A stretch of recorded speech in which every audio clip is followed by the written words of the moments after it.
علامہ کی جو کتاب ہے ان کی تحریر، اس میں دیکھیے گا نعم ربما یوہمہ ظاہر عبارت تحریر، وہم ہوتا ہے تحریر کے عبارت کے ظاہر سے۔ تحریر یہ علامہ کی کتاب ہے۔ حیث قال فیہ، علامہ کیا کہتے ہیں اس میں؟ توجہ کیجئے گا، الاقوی، یہ علامہ کا کہنا ہے، الاقوی ان المعاطات غیر لازمہ۔ اقوا کیا ہے کہ معاطات کیا ہے، اس کا مطلب ہے جائز ہے، مل کے جائز ہے۔ پھر تو کہتے ہیں یہ فقط محقق ثانی قائل تھے، لیکن کہتے ہیں اگر علامہ کی عبارات میں دیکھیں تو تحریر میں علامہ بھی اس کے قائل ہیں کہ محاطات کس کا فائدہ دیتی ہے، مل کے متزلزل کا۔ دوبارہ پھر دیکھیے گا یہ نعم رب، اب یہ واضح ہو جائے گی عبارت، نعم ربما یوہمہ منو یوہمہ، علامہ کی تحریر میں عبارت وہم دیتی ہے کس چیز کا، جو محقق ثانی کا نظریہ ہے، وہی مل کے متزلزل کا۔ ہاں، حیث قال فیہ الاقوی ان المعاطات غیر لازمہ۔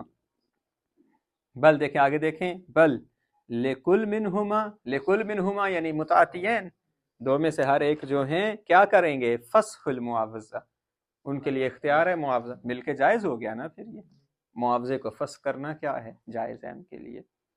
دیکھیں ما دامت العین باقیہ، یہ دیکھیں دقت کیجئے گا، بل لکل منہما فسخ المعاوضہ، یعنی رجوع کر سکتے ہیں نا، مل کے متزلزل یہی ہے نا کہ وہ رجوع کر سکتے ہیں۔ تو کہتے ہیں یہ دیکھیں علامہ کی اس عبارت سے وہم کیا ہو رہا ہے، علامہ بھی محقق ثانی والے نظریے کے قائل ہیں، لہذا اب تک ہم محقق ثانی پہ یہ تہمت لگا رہے تھے، بندہ اور مل گیا ہے، علامہ بھی مصنف کہہ رہے ہیں ساتھ ہے۔ دیکھیں فَإِن تَلَفَتْ لَازِمَتْ، اگر تلف ہو جاتی ہے، انتہا، یہ علامہ کی عبارت تحریر میں کیا ہو گئی، مکمل۔ ولیذا، اسی وجہ سے علامہ کی عبارت میں وہم موجود تھا، نسب ذالک الیہ فی المسالک، شہید ثانی نے اپنی کتاب مسالک میں انہی کی طرف نسبت دی ہے اس کی، یہ ولیذا نسب ذالک کا اشارہ پلٹائیے گا، ذالک مل کے متزلزل والا نظریہ، الیہ الی العلامہ فی المسالک، شہید ثانی نے مسالک میں علامہ کی طرف نسبت دی ہے اس کی۔ واضح ہوگی بات یہ۔ لیکن قولہ بعد ذالک، یہ مصنف اب کیا کہنا چاہ رہے ہیں، صاحب مسالک شہید کو بھی، شہید ثانی کو بھی، اور تحریر کی جو عبارت، کہتے ہیں اس طرح نہ کہہ رہے ہیں کہ نماز کے قریب نہ جائیں، نا پوری عبارت پڑھیں ان کی، فقط یہ نہ کہیں ولا تقربوا الصلاۃ، اللہ پوری عبارت پڑھیں یہ۔ لیکن قولہ بعد ذالک، کس کا قول، علامہ کا تحریر میں، علامہ یہ کہنے کے بعد میں کیا کہتے ہیں، ولا یحرم علی کل منہما الانتفاع بما قبضہ، حرام نہیں ہے دو میں سے ہر ایک کے لیے، متعاطیین جو ہیں، کیا فائدہ حاصل کرنا بما قبض، کہتے ہیں یہ تو پھر اباحت ثابت، اباحت ہے یہاں پہ تو، بے خلاف البیع الفاسد، بے خلاف کس کے، اگر بے کیا یعنی معاطات بے فاسد نہیں ہے، اور ہر ایک کے لیے کیا ہے، فائدہ حاصل کرنا کیا ہے، حرام نہیں ہے، کہتے ہیں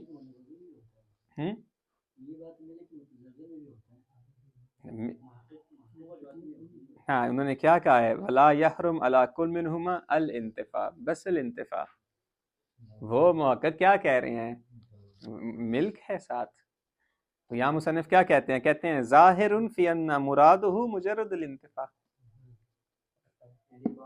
بس عبارت مجردہ۔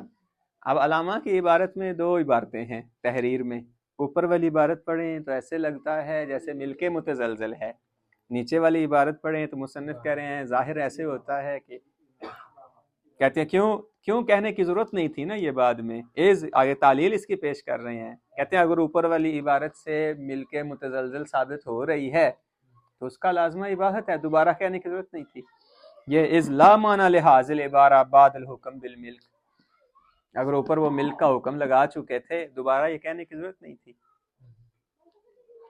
یعنی اوپر والی عبارت سے اگر ہم یہ سمجھتے ہیں الاقوی ان المعاطات غیر لازمہ یعنی مل کے متزلزل، پھر یہ کہنے کی ضرورت ہے ولا یحرم علی کل منہما الانتفاع بما قال، کہتے ضرورت ہی نہیں، کیونکہ ملک کا لازمہ یہ اباحت ہے، یہ عبارت بتاتی ہے کہ اوپر بھی اباحت ہے اس وہاں سے وہم کو دور کرنے کے لیے یہ دوبارہ عبارت لائے علامہ۔ لہذا علامہ کی عبارت میں جو وہم ہو رہا ہے کہتے نہ کریں. واضح ہوگی بات. یہ علامہ بھی کس کے قائل ہیں؟ بس اباحت کے قائل ہیں معاطات سے، اس کے قائل نہیں ہیں مل کے متزلزل کے.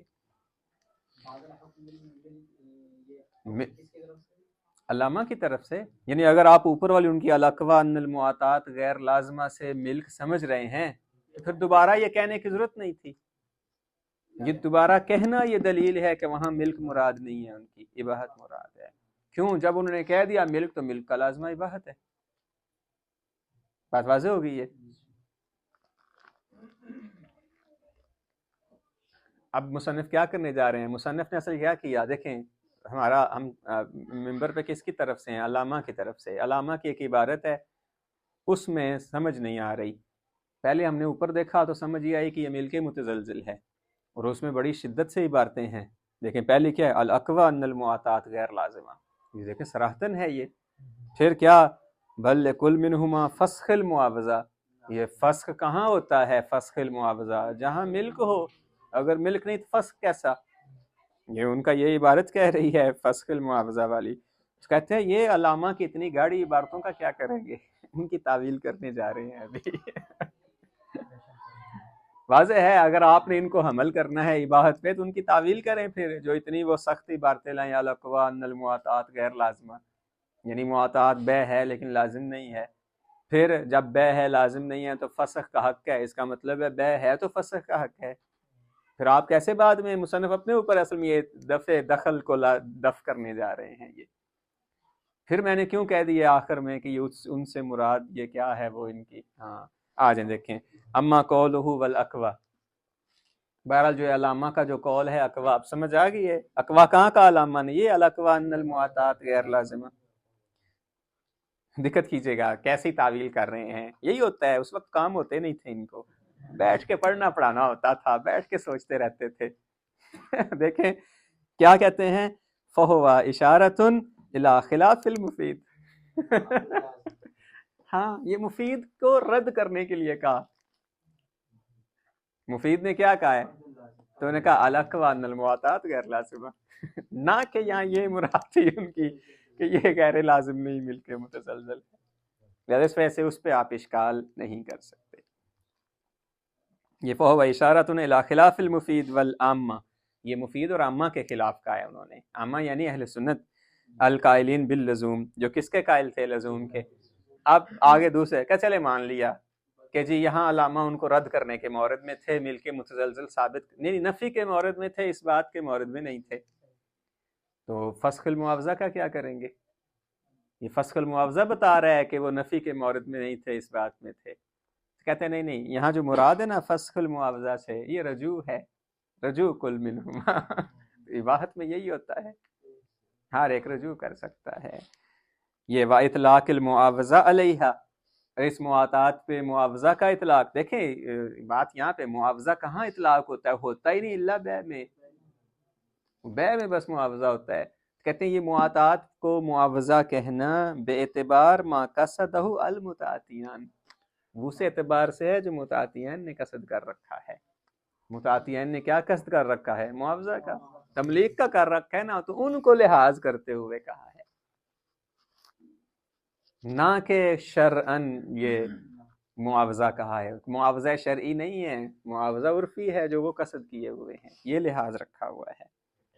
وَإِطْلَاقُ الْفَسْخ عَلَى الرَّدِّ، اور فسخ کا اطلاق کس پہ؟ رد پہ. رد یعنی کیا؟ رد، رجوع، اس کو فسخ سے تعبیر کیا ہے.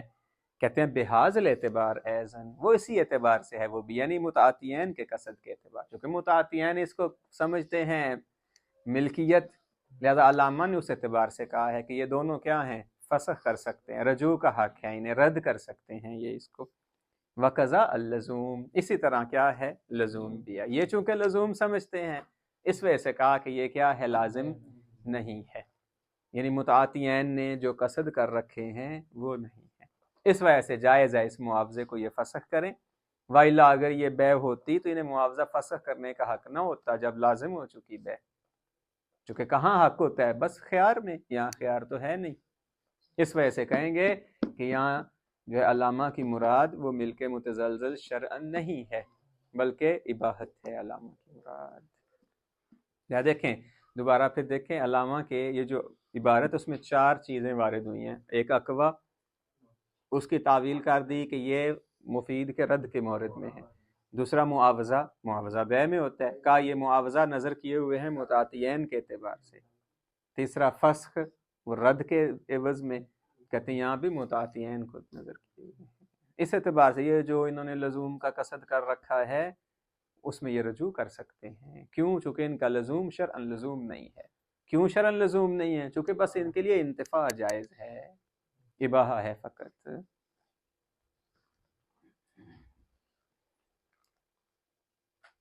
یہاں تک مطلب واضح ہے؟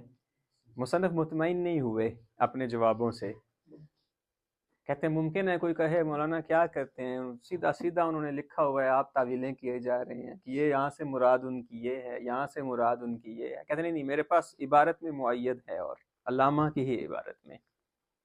واضح ہوگی بات یہ کہ ان کی مراد یہاں پہ جو میں نے کہا ہے وہی ہے۔ کیا معید ہے؟ یہ وَيُؤَيَّدْ مَا ذَكَرْنَا، جو ہم نے ذکر کیا اس کے لیے معید ہے۔ بل یدل علیہ، لا لا لا لا، معید نہیں، دلالت ہے، صراحتاً دلالت ہے۔ معید وہ ہوتا ہے جہاں پھر تعویل کرنی پڑتی، پھر کہنا نہیں، پھر مجھے آپ کہیں گے جی یہ آپ نے تعویل نہیں، دلالت ہے صراحتاً علامہ کی عبارت کی۔ کیا ہے؟ ان ظاہر من عبارت التحریر فی باب الہبہ، کہتے ہیں اس کو چھوڑیں، آپ ہبہ کھولیں۔ ہبہ لڑکی نہیں ہے، ہبہ کتاب۔ ہبہ کتاب کھولیں جا کے، تو کیا کہا ہے وہاں پہ؟ توقفها علی الایجاب والقبول، کس پہ موقوف ہے؟ ایجاب و قبول پہ۔ ثم قال، سو پھر علامہ کہتے ہیں خود، وَهَلْ يَسْتَغْنِي عَنِ الْإِجَابِ وَالْقَبُولِ فِي هَدِيَّةِ الْأَطْعِمَةِ، اگر کوئی کیا کرتا ہے، وہ مثلا جو علماء اصول پاس ہیں وہ بریانی پکا کے ہمیں بلاتے ہیں اور ہمیں کھلاتے ہیں ہدیہ کے طور پہ، اطعمہ جو ہے یہ، تو کیا یہاں ایجاب و قبول شرط ہے یا نہیں؟ تو کیا کہتے ہیں؟ الاقرب عدمہ، کیا نہیں ہے؟ شرط ہے، شرط ہے۔ عدم کیا یعنی؟ عدم الاستغنا، یعنی غنی نہیں ہونا، بلکہ ضروری ہے ایجاب و قبول، بری نہیں ہونا۔ چاہے ایک میں ہی ہو، ہاں چاہے ایک میں، ہاں وہ بھی شامل ہے، ہاں جی کفایہ پاس کر کے بیٹھے ہوئے ہیں۔ نعم یباح التصرف بشاہد الحال، کہتے ہیں ہاں تصرف مباح ہے کہ اگر جو ہے یہ ہمیں بریانی کھلاتے ہیں تو ہماری ملکیت نہیں ہے، کھا سکتے ہیں تصرف ہم اس کے کیا ہے کر سکتے ہیں، بات انتہا۔ یہ علامہ کی عبارت کیا ہے؟ ختم ہوگی۔ یہاں تک کہتے نہیں، یہاں تک نہیں، وَسَرَّحَ بِذَلِكَ أَيْضًا فِي الْهَدِيَّةِ، کتاب ہدیہ میں بھی کہا ہے، فَإِذَا لَمْ يَكُلْ فِي الْهِبَةِ بِصَحَّةِ الْمُعَاطَات، کہتے ہیں جب دیکھیں وہ ہبہ میں جب معاطات صحیح نہیں ہے، فَكَيْفَ يَكُولُ بِهَا فِي الْبَيْعِ، بے میں کیسے صحیح ہو سکتا؟ یا معاطات ہی ہوئی نا، یہ وہاں کا نہیں نہیں، یہ ملکیت تب ہوگی جب ایجاب و قبول ہوگا، وَإِلَّا فقط تصرف صحیح ہے۔ کہتے دیکھیں اس کا مطلب ہے علامہ کہیں بھی معاطات میں ملکیت کے قائل نہیں ہیں۔ مطلب واضح ہو گیا میرا خیال ہے؟ یہ علامہ بیچ میں آ گئے تھے، ختم ہو گیا علامہ یہاں پہ۔ لہٰذا یہ کوئی اگر وہم کر رہا ہے کہ جی علامہ بھی قائل ہیں محقق ثانی والے نظریے کے، تو کہتے ہیں نہیں، ٹھیک ہے وہم تھا، مصنف نے وہم دور کر دیا۔ اس وہم کو دور کرنے کے لیے یہ کیا ہے، پہلے ان کی عبارت لائے جس سے وہم ہوا، پھر ایسی عبارتیں لائیں جس سے وہم کو کیا کیا، دور کیا۔ اب آ جائیں وَذَهَبَ جَمَاعَ تَبْعًا لِلْمُحَقِّقِ الثَّانِي، علماء کی ایک جماعت ہے۔ اب یہ اب کہہ رہے ہیں بھئی علامہ بھی نہیں محقق ثانی کے ساتھ، بالکل اکیلے ہیں، کہتے نہیں نہیں ایک جماعت ہے ان کے ساتھ، ایسے محقق ثانی بھی اکیلے نہیں، جماعت ہے۔ جماعت حاشیے میں کہا ہے محقق الاردبیلی ہیں، محدث کاشانی ہیں، محدث بہرانی ہیں، محقق ناراکی ہیں، محقق سبزواری ہیں، یہ سارے ان کے ساتھ ہیں، سارے محقق ہیں۔ کن کے ساتھ؟ محقق ثانی کے ساتھ۔ اچھا یہ ایسا پھر یعنی مصنف کی طرف سے کہیں ایسا پھر معنی محقق ہی کر سکتا ہے کوئی؟ سارے محقق اکٹھے ہو گئے ہیں۔ یہ ذهب جماعہ تبعا للمحقق الثانی الى حصول الملک، یہ کہتے ہیں جی ملکیت حاصل ہوتی ہے۔ کس سے؟ ہاں معاطات سے۔ مصنف کیا کہتے ہیں اتنا خراب کرنے کے بعد، ولا یخلو ان قوہ، یہ ان کا کہنا قوت سے خالی نہیں ہے۔ ولا یک کہتے ہیں یہ صحیح کہتے ہیں۔ یہاں کیا نظر آ رہا ہے کہ مصنف بھی قائل ہیں کس چیز کے؟ محقق۔ واضح ہوگی بات یہ۔ آ جائیں ادلہ کی طرف، 8 دلیلیں دیں گے یہاں پہ۔ کس پہ 8 دلیلیں دیں گے؟ ہاں کہ معاطات کس کا فائدہ دیتی ہے؟ ملکیت۔ پیچھے کتنا رد کیا انہوں نے۔ یہ محقق دیکھ کے یہ بھی کیا ہو گئے انہی کے ساتھ۔ پہلی دلیل للسیرہ المستمرہ علی معاملۃ الماخوذ بالمعاطات معاملۃ الملک فی التصرف فیہ۔ کیا ہے؟ کہتے ہیں سیرت ہے، سیرت عقلائیہ قائم ہے اس پہ۔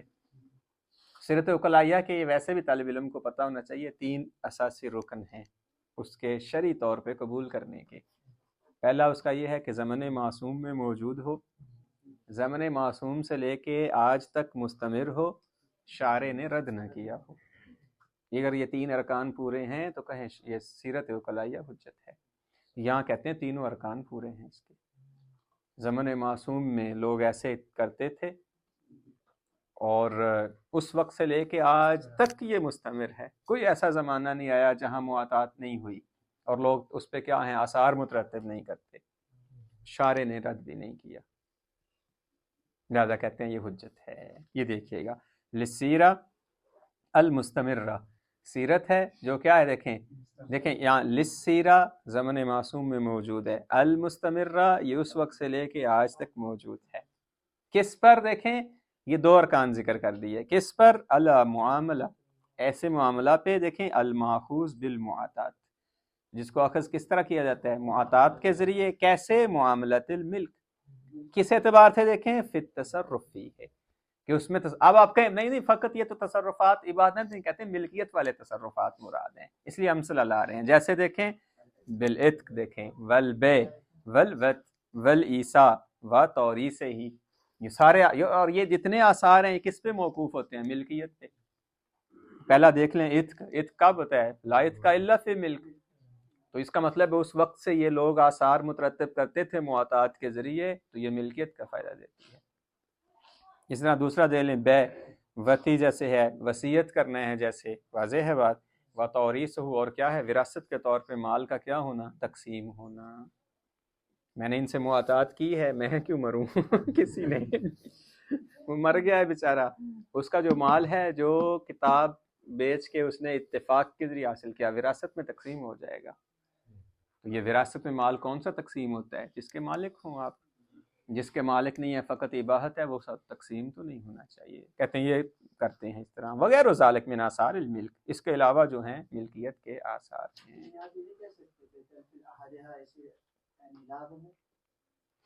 نہ ہم کب کہہ رہے ہیں؟ ہم کہہ رہے ہیں یہ جو ہوتے ہیں نا، مثلا یہ جو موارد ہیں عتق میں آپ نہ عتق میں آپ آزاد، یہ ہمارے پاس زیادہ روایات ہیں نا، لا عتق الا فی ملک، آپ آزاد کر ہی نہیں سکتے۔ یہاں آپ یہ کہہ رہے ہیں کہ آزادی سبب ہے ملکیت کی، نہ ملکیت سبب ہوگی آزادی کی۔ تو جب کہ دیکھیں یہ معاطات کے ذریعے آپ آزاد کرتے ہیں، اس کا مطلب ہے پہلے ملکیت ہے پھر آزادی ہے۔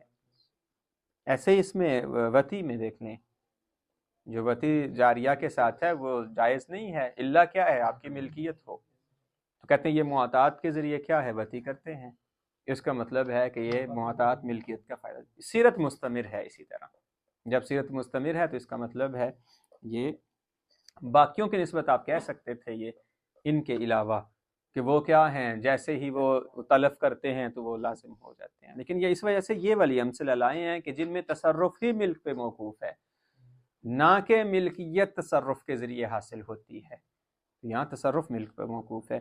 یہ پہلی دلیل مکمل ہو گئی، واضح ہے میرا خیال ہے پہلی دلیل۔ آ جائیں دوسری دلیل، وَيَدُلْ عَلَيْهِ أَيْضًا، علیہ یعنی بِأَنَّ الْمُعَاطَات تُفِيدُ الْمِلْكِيَّةَ، عموم قولہ تعالی، اللہ تعالیٰ کا یہ قول کیا ہے، اس کے عموم سے استفادہ کریں گے۔ کیا؟ احل اللہ البیع، یہ البیع میں جو الف لام ہے اس سے استفادہ کریں گے، جمیع البیع، اور ان میں سے ایک معاطات ہے، لہذا صحیح ہے۔ واضح ہوگی بات یہ. اور اس کے خلاف کوئی ہمارے پاس کیا ہے نہیں ہے، کوئی تخصیص تقیید وغیرہ نہیں ہے اس کے خلاف، جس وجہ سے ان کو عمومات کہتے ہیں، چونکہ ان کے لیے کوئی تخصیص وارد نہیں ہوئی. یہ احل اللہ البیع اوفوا بالعقود لا تکن تجارہ الا عن تراض، وہ لا تحل مال امرئ الا عن طیب نفسہ، یہ سارے کیا ہیں؟ عمومات ہیں. یہ دیکھیں حیث انہ یدل علی حلیت جمیع التصرفات، یہ جمیع تصرفات میں کون؟ حتیٰ وہ بھی جو ملکیت پہ موقوف ہیں. اس کا مطلب ہے معاطات ملکیت کا فائدہ دیتی ہے. یہ حیث انہ یدل علی حلیت جمیع التصرفات المترتبہ علی البیع بل قد یقال بان الآیہ دالۃ عرفا بالمطابقہ. یہاں بہتر دیکھیے گا، میں پھر یہ سطر پڑھتا ہوں. آیت دلالت کر رہی ہے حکم تکلیفی، ہمیں جو مطلوب ہے وہ کیا ہے؟ تکلیفی نہیں، وضعی. کیونکہ ملکیت جو ہے یہ آثار وضعیہ میں سے ہے نا، یہ آثار شرعیہ میں سے تو حلال حرام ہونا ہے. تو یہ جو آیت ہے وہ تو یہ کہہ رہی ہے احل اللہ البیع، بیع آپ کے لیے حلال ہے. حلال ہونا اور شے ہے، مالک ہونا اور شے ہے. اس وجہ سے مصنف کیا کر رہے ہیں؟ اضافہ کر رہے ہیں استدلال میں. کہتے ہیں یہ آیت کا عموم فقط یہ ثابت نہیں کر رہا کہ معاطات کے ذریعے حاصل کیا ہوا مال حلال ہے شرعاً، لا حلال بھی ہے، مالک بھی ہے. حلیت ثابت کریں گے اس آیت سے شرعاً، ملکیت ثابت کریں گے اسی آیت سے عرفاً. کیونکہ ہمارے پاس اور کوئی قاعدہ ہے نہیں. عرف کہتا ہے اسی آیت سے کہ جب شارع کی طرف سے یہ آیت آئی تو عرف نے یہ سمجھا کہ اس سے ملکیت حاصل ہو رہی ہے. لہٰذا جیسے اس سے حکم شرعی ثابت ہو رہا ہے ویسے اس سے حکم کیا ہے؟ وضعی بھی ثابت ہو رہا ہے، اور وہ ملکیت ہے. واضح ہوگی بات. یہ دیکھیے گا، یہ بل سے ترقی دیں گے. یہاں تک جو ہے یہ حیث انہ یدل علی حلیت ہے، یہ حلیت کو لازم ذہن میں رکھیں. نہیں کہا حیثیت انہ یدل علی ملکیت جمیع التصرفات. آپ اشکال کر سکتے ہیں آپ نے تو حلیت ثابت کی، ہمارا مورد ہی نہیں حلیت میں. ہم کب کہہ رہے ہیں کہ معاطات جو ہے وہ حلیت کو ثابت کرتی ہے؟ نہیں، ہمارا مورد ہے معاطات ملکیت ثابت. آپ نے حلیت ثابت کی، اس وجہ سے بل کے ذریعے ترقی دے رہے ہیں. واضح ہوگی بات. یہ بل دیکھیں قد یقال بان الآیہ دالۃ عرفاً، دیکھیں آیت کیا ہے؟ دلالت کرتی ہے عرفاً، اور دلالت بھی کون سی ہے؟ التزامیہ تضمنیہ نہیں، بالمطابقہ علی صحت البیع، اس بیع کے صحیح ہونے پہ دلالت کرتی ہے. ہاں معاطا جب بیع کے صحیح ہونے پہ، اس کا مطلب ہے ملکیت کا فائدہ ہے. لا مجرد الحکم التکلیفی، نہ کہ فقط کیا ثابت کیا جا رہا ہے؟ حکم تکلیفی ثابت کیا جا رہا ہے. واضح ہوگی بات. یہ مصنف کہتے ہیں لیکن یہ جو میں نے بل کہہ کے ترقی دی ہے نا، یہ ترقی قابل تعمل ہے، لیکنہ محل تعمل. کیوں محل تعمل ہے؟ چونکہ جو احکام وضعیہ ہیں یہ احکام شرعیہ کے تابع نہیں ہوتے، حتیٰ آپ کہیں اس آیت سے سمجھ آ رہا ہے. آیت کی جو دلالت مطابقی ہے وہ کس پر ہے؟ حلیت پر ہے. بس حلیت سے یہ بات سمجھ نہیں آتی کہ جی یہ ملکیت بھی ہے اس سے. حتیٰ عرف یہ بات سمجھنے والی ہے، یعنی جو عرف عام ہے اس کے سامنے آج بھی جو عربوں کا عرف ہے، عربوں کا یعنی یہ والے عرب نہیں، یہ تو عرف ہی نہیں ہے. ہاں جو پڑھے لکھے ہیں لوگ، ان کے سامنے یہ والی پیش کریں وَأَحَلَّ اللَّهُ الْبَيْعَ، اللہ نے یہ قرآن میں اس طرح کہا ہے، تو وہ یہی کہیں گے کہ اللہ نے شرعاً اس کو حلال قرار دیا ہے. یہ نہیں کہیں گے کہ اللہ نے شرعاً کیا ہے یا وضعاً جو ہے تکویناً مالک بھی قرار دیا ہے. تو کہتے ہیں یہ عرفاً بات کیا ہے سمجھ نہیں آتی. دلالت مطابقی فقط حلیت پر ہے، اس وجہ سے کہا یہ کیا ہے؟ محل تعمل ہے. یہ بات واضح ہو گئی ہے. یہاں پہ ایک سوال ہے، وہ یہ میری طرف دیکھیے گا. آپ نے کہا احل اللہ البیع، بیع حلال ہے، ٹھیک ہو گیا. اور بیع کے مصادیق میں سے ایک مصداق آپ نے معاطات. کس نے کہا کہ معاطات بیع کے مصادیق میں سے ہے؟ اصلاً تخصصاً خارج ہے یہ احل اللہ البیع سے. اللہ نے کہا بیع حلال ہے، نہ کہ معاطات. اور بیع معاطات میں فرق ہے. کیوں؟ چونکہ بیع کیا ہے؟ صیغے سے ہے. عرف بھی یہی کہتا ہے بیع جو ہے اس میں صیغہ ہوتا ہے، اور معاطات اتفاق ہے بدون صیغہ. تو کہتے ہیں یہ تو اصلاً اس آیت سے استدلال کر ہی نہیں سکتے. احل اللہ البیع، کس پہ استدلال کر سکتے ہیں کہ یہ آپ عقد پہ کر سکتے ہیں، عقود جتنے ہیں وہ اس آیت کے تحت صحیح ہیں۔ اما یہ کہنا کہ اس آیت کے تحت معاطات صحیح ہے، تو لفظ بیع کا تقاضا نہیں ہے کہ آپ لفظ بیع بولیں اور مراد اس سے کیا ہے معاطات لیں۔ کہتے ہیں عرف نہیں سمجھتا اس کو۔ مصنف نے اس کا جواب کیا دیا ہے؟ کہتے ہیں نہیں، عرف سمجھتا ہے آپ ایسے بس نہ ماننے والے، مکابرہ ہے یہ، نہ مانے آپ کی مرضی۔ عرف جو ہے وہ کہتا ہے بیع کا اطلاق دونوں پہ ہوتا ہے، جیسے عقد پہ ہوتا ہے ویسے معاطات پہ ہوتا ہے۔ یہ دیکھیے گا، یہ وَأَمَّا من صدق البیع علیہ، بہرحال یہ آپ کا کہنا یہ اصل میں تخصصاً خارج کرنے جا رہے ہیں، یعنی جو یہ کہتے ہیں اس آیت سے اصلاً معاطات کی حلیت یا تصرف کے صحیح ہونے پہ استدلال نہیں کر سکتے، کہتے ہیں یہ صحیح نہیں ہے۔ یہ اما من صدق البیع علیہ عرفاً فمکابرہ، یہ کیا ہے؟ مکابرہ ہے۔ مکابرہ کسے کہتے ہیں؟ جو حقائق کا انکار کرے، بدیہیات کے انکار کرنے والے کہتے ہیں یہ مکابر ہے۔ یہ اس میں اس کے مناظرے کے وہ ہیں نا، وہ ان میں سے اصطلاحات میں سے ہے کہ جو اوضح الواضحات کا انکار کرے اسے کہتے ہیں یہ کیا ہے؟ مکابر ہے یہ۔ اما یہ دو دلیلیں ہو گئیں۔ لہذا دیکھیں پہلی دلیل انہوں نے مصنف نے تام قرار دی، سیرہ وکلائیہ، اس پہ کوئی اشکال نہیں کیا، احلہ البیع کو اس پہ تعامل قرار دیا۔ تیسری اما دعوی الاجماع فی کلام بعضہم علی عدم کون المعاطات بیعا، کہتے ہیں یہ کہتے ہیں آپ کیا عرفن لگے ہوئے ہیں، اجماع ہے ہمارے پاس کہ معاطات بیع نہیں ہے، اجماع دلیل شرعی ہوتی ہے نا، پھر آپ کیسے اس کو بیع کے مصادیق میں سے قرار دے رہے ہیں؟ واضح ہوگی بات۔ یہ کہہ رہے ہیں اما دعوی الاجماع، بہرحال جو اجماع کا دعویٰ ہے فی کلام بعضہم، بعض کی کلام میں، علی عدم کون المعاطات بیعا، کہ یہ جو معاطات ہے یہ کیا ہے؟ بیع نہیں۔ اب عرف معیار رہ جائے گا کوئی؟ عرف تو معیار نہ رہا نا جب اجماع ہو گیا ہے۔ جیسے کہ ابن زہرہ فی الغنیہ، جیسے کہ سید ابن زہرہ نے غنیہ میں دعویٰ کیا ہے کہ معاطات بیع نہیں ہے، اس پہ علماء کا اجماع ہے، اور یہ متقدمین میں سے ہے۔ متقدمین کا اجماع کیا ہے؟ محصل ہوتا ہے قابل کو، چونکہ عصر نص کے قریب ہیں یہ لوگ، یعنی ان کی قیمت ہوتی ہے اجماع کی۔ تو واضح ہے جہاں مصنف پھنسنے لگیں وہاں تعویل کرتے ہیں، تو کہتے ہیں یہ اجماع ہے جو انہوں نے دعویٰ کیا ہے، ما اشکال، لیکن فمرادہم بالبیع، مراد کیا ہے کہ جس کی نفی کی جا رہی ہے اجماع کے ذریعے کہ معاطات بیع نہیں ہے، المعاملہ اللازمہ، انہوں نے جو کہا ہے نا کہ یہ معاطات بیع نہیں ہے، اس پہ اجماع ہے، وہ کون سی بیع؟ جو لازم ہوتا ہے۔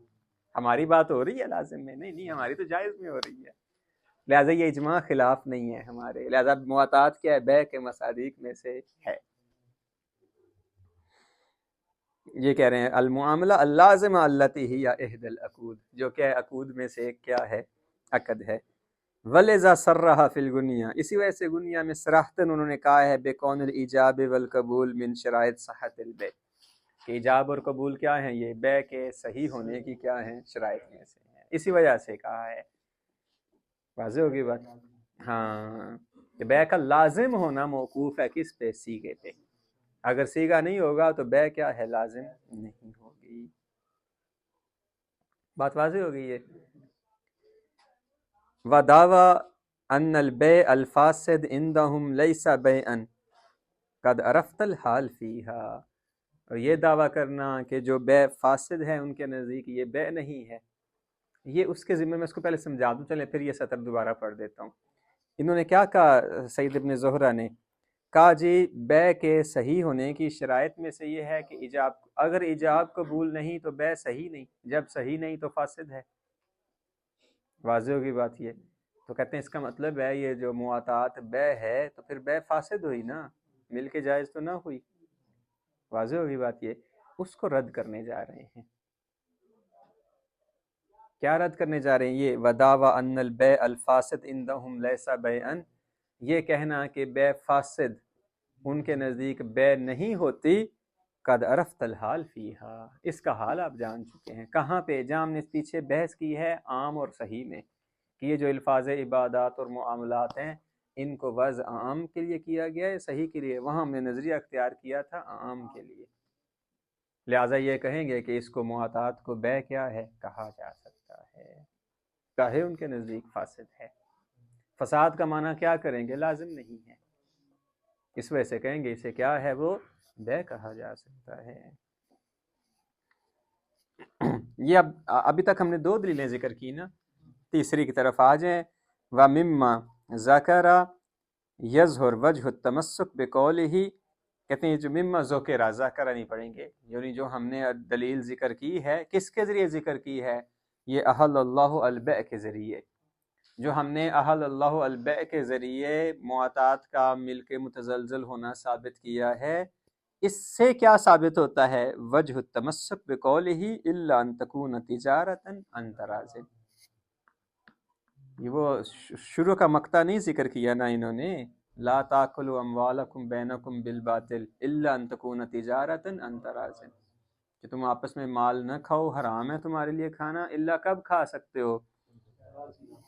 جب تجارت ہو اور رضا ہو۔ کہتے ہیں دیکھیں معطات میں تجارت بھی ہے، رضا بھی ہے، لہذا ٹھیک ہے، حلال ہے کھانا، ایسے ہوگی بات۔ یہ تو پھر بھی اباحت ثابت ہو رہی ہے نا، ویسے اس سے تو یہ تو واضح ہے، لیکن کہتے ہیں ویسے استدلال کریں گے جیسے وہاں کیا ہے۔ کیا کہیں گے؟ کہیں گے یہ آیت جو ہے وہ حلیت کو یہ بھی ثابت کر رہی ہے، لا تاکلوا اموالکم بینکم بالباطل، تمہارے نزدیک اموال کھانا آپس میں حرام ہے، ہاں اگر تجارت اور رضا ہو تو حلال ہے، جب حلال ہے تو مالک ہیں آپ۔ حلیت ابتدائی ہے، ملکیت ہے آپ، جیسے وہاں کیا ہم نے، یعنی شرن ثابت ہو جائے گی حلیت اس سے، اسی آیت سے عرفن ثابت ہو جائے گی ملکیت، جیسے وہاں احل اللہ البیع میں کہا۔ پھر دوبارہ دیکھیں، احل اللہ البیع میں ہم نے کیا کہا؟ شرن حلیت ثابت ہوتی ہے، یعنی حکم تکلیفی۔ وضع کہاں سے ثابت ہوتا ہے؟ عرفن۔ ایسے یہاں کہیں گے شرن حلیت ثابت ہوگی، عرفن کیا ہے؟ یہ ملکیت۔ واما قولہ صلی اللہ علیہ وآلہ وسلم الناس مسلطون علی اموالہم، اس کے ذریعے اب استدلال کرنے جا رہے ہیں، کس پر؟ کہ یہ معطات کیا ہے؟ ملکیت ہے، ملکیت متزلزل ہے۔ کیوں؟ چونکہ لوگ کیا ہیں؟ اپنے اموال پہ مسلط ہیں، ان کا اپنا مال ہے، یا میرا مال ہے میں نے ان کو دے دیا، ان کا مال ہے میں مجھے دے دیا، تو اگر میں بنانا چاہتا ہوں مالک تو شارع کو کیا اعتراض ہے؟ شارع نے کیا کیا؟ مجھے تقویناً مال کا مالک قرار دیا، الناس مسلطون کے تحت، اب میں جہاں چاہوں تصرف کروں۔ اب اگر کوئی شرعی معنی بھی موجود نہیں ہے، شرعی معنی کیا ہوتا؟ اگر میں کوئی حرام فعل انجام دیتا، مبغوض مولا ہوتا یہ میرا فعل، وہ ہے نہیں، تو الناس مسلطون علی اموالہم کے تحت کیا ہے؟ حق ہے کہ میں اپنا مال منتقل کروں، وہ اپنا منتقل کریں، اور شارع اس کا کیا کرتا ہے؟ امضاء کرتا ہے۔ لہٰذا یہ بھی دلیل ہے کس پر؟ کہ معطات ملکیت متزلزل کا فائدہ دیتی ہے۔ یہ کیا کہتے ہیں؟ کہتے ہیں جس نے بھی اس سے استدلال کیا ہے فلا دلالت فیہ علی المدعا، اس سے دلالت کرنا یہ کیا ہے؟ کیونکہ اگر آپ کرتے ہیں تو پھر لازم پہ کریں نا، بل لوگ مسلط ہے اپنے مال پہ، میں نے نہیں دیا انہوں نے مجھے دیا، تو پھر شارع نے جو امضاء کیا ہے پھر متزلزل کا کیوں کر رہے؟ لازم کا کرے، واضح۔ اس وجہ سے کہتے ہیں اس سے کیا ہے؟ دلالت۔ اور کوئی بھی قائل نہیں ہے کہ معطات ملکیت لازم الا شیخ مفید کے علاوہ۔ فلا دلالت فیہ علی المدعا، اس سے دلالت کیا ہے؟ وہ ثابت نہیں ہوتی مدعا پہ۔ دیکھیں مدعا کیا ہے آپ کا؟ کہ معطات ملکیت ہے، یہ اس کے ذریعے وہ ثابت نہیں ہوتا۔ کیوں نہیں ہوتا؟ دیکھیں لأن عمومہ باعتبار انواع السلطنہ، اس کا جو عموم ہے وہ کس اعتبار سے ہے؟ سلطنت کے انواع کے اعتبار سے ہے۔ فہو انما یجدی، یہ دقت کیجیے گا سطر پہ، یہ اگر سمجھنا بہت اہم ہے۔ یہ کہاں، یعنی اس طرح کہتے ہیں یہ جو الناس مسلطون کہاں جاری ہوتی ہے یہ والی حدیث؟ کہتے ہیں یہ جہاں جاری ہوتی ہے فہو انما یجدی یکفی، یعنی فیما اذا شک فی ان ھذا النوع من السلطنہ ثابتہ للمالک، یہاں کہتے ہیں الناس مسلطون، کیا یہ نوع جو ہے انواع میں سے کیا یہ سلطنت کے افراد میں سے ہے یا نہیں؟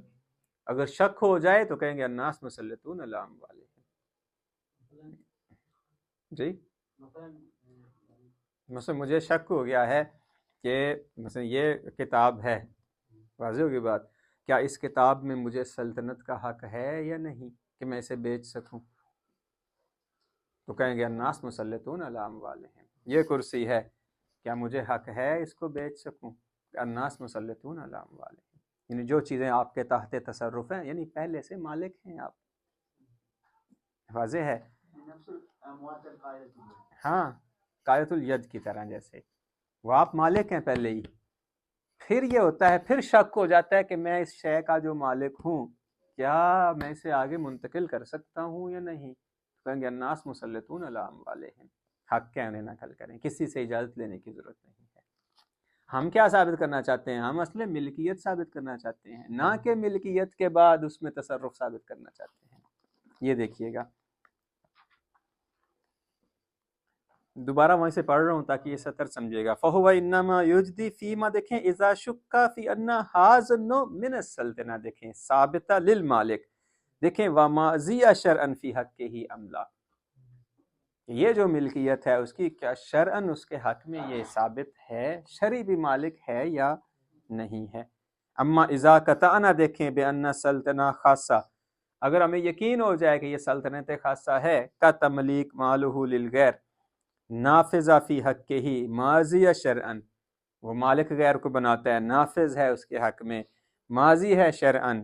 لیکن نشک فی ان حاضر تملیک الخاص حل یحصل بمجرد تعاطی مع القصد ام لا، کیا یہ فقط اتفاق کے ذریعے حاصل ہوتی ہے؟ یعنی یہ ہمارا ملی نظام وہ نہیں ہے کہ جہاں پہ کیا ہے وہ سلطنت کیا ہے وہ ثابت کرنا چاہ رہا ہے.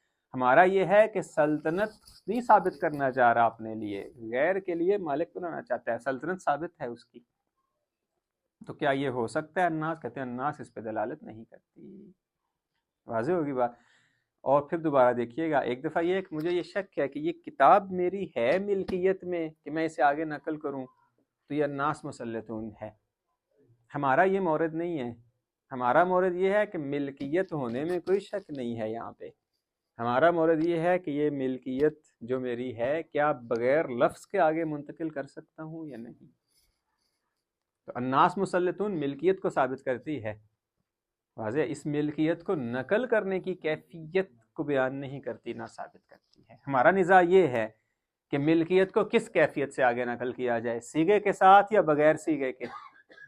ہم کہہ رہے ہیں اب تک کہ بغیر سیغے کے نہیں ہو سکتا، محقق صاحب کہہ رہے تھے ہو سکتا ہے، اس پہ ہم ادلت کہتے ہیں ناس اس پہ دلالت نہیں کرتی. واضح ہے میرا خیال ہے شاید مطلب. اما اذا قطعنا بان سلطنہ خاصہ کا تملیک مالہ للغیر نافذہ فی حقہ ماضی شرعا لیکن نشک فی ان حاضر تملیک الخاص حل یحصل بمجرد تعاطی مال قصد ام لا، ام لابد من القول الدال علیہ فلا یجوز الاستدلال علی سببیت المعاطات. تو اس سے استدلال کرنا کیا ہے، معاطات کی سببیت پہ کیا ہے، جائز نہیں ہے. فی الشریعہ، شرعی طور پہ دیکھیں کس کے لیے، للتملیک کے غیر کو مالک بنایا جائے، کس کے ذریعے، بے عموم تسلط الناس علی اموالہم، الناس مسلطون علی اموالہم کے ذریعے. ومنہ یظہر ایضا عدم جواز التمسک بہ، اس وجہ سے یہاں سے ثابت ہوتا ہے کہ اس سے تمسک کرنا کیا ہے، جائز نہیں ہے. لما سیجی من شروط الصیغہ، کو آئندہ آ جائے گا کہ صیغہ کیا ہے وہ شرط ہے، اس وجہ سے اس سے کیا ہے وہ تمسک کرنا کیا ہے، جائز نہیں ہے. یعنی یہ جو الناس ہے یہ مکلف کے لیے ملکیت اور عدم ملکیت کو ثابت کرتی ہے. ہماری بات یہ ہے کہ جو اس کی ملکیت ہے اس کو نقل کرنا کیا صیغہ اور بغیر صیغے کے ہو سکتا ہے، یہ نہیں ہو سکتا. اس کا مورد اور ہے، ہمارا مورد کیا ہے، اور ہے. وکیف کان، یہ کیف کان اشارہ ہے کہ بہت زیادہ ہو گیا ٹائم، اب بتایا نہیں آپ نے. کیف کان اشارہ ہے اسی بات کی طرف کہ کیا اس سے استدلال کرنا صحیح ہے یا نہیں. چھوڑیں بات کو، آگے چلتے ہیں، کل انشاءاللہ پھر چلیں گے آگے. یہ مسئلہ ادلہ ہم نے تمام کر دی.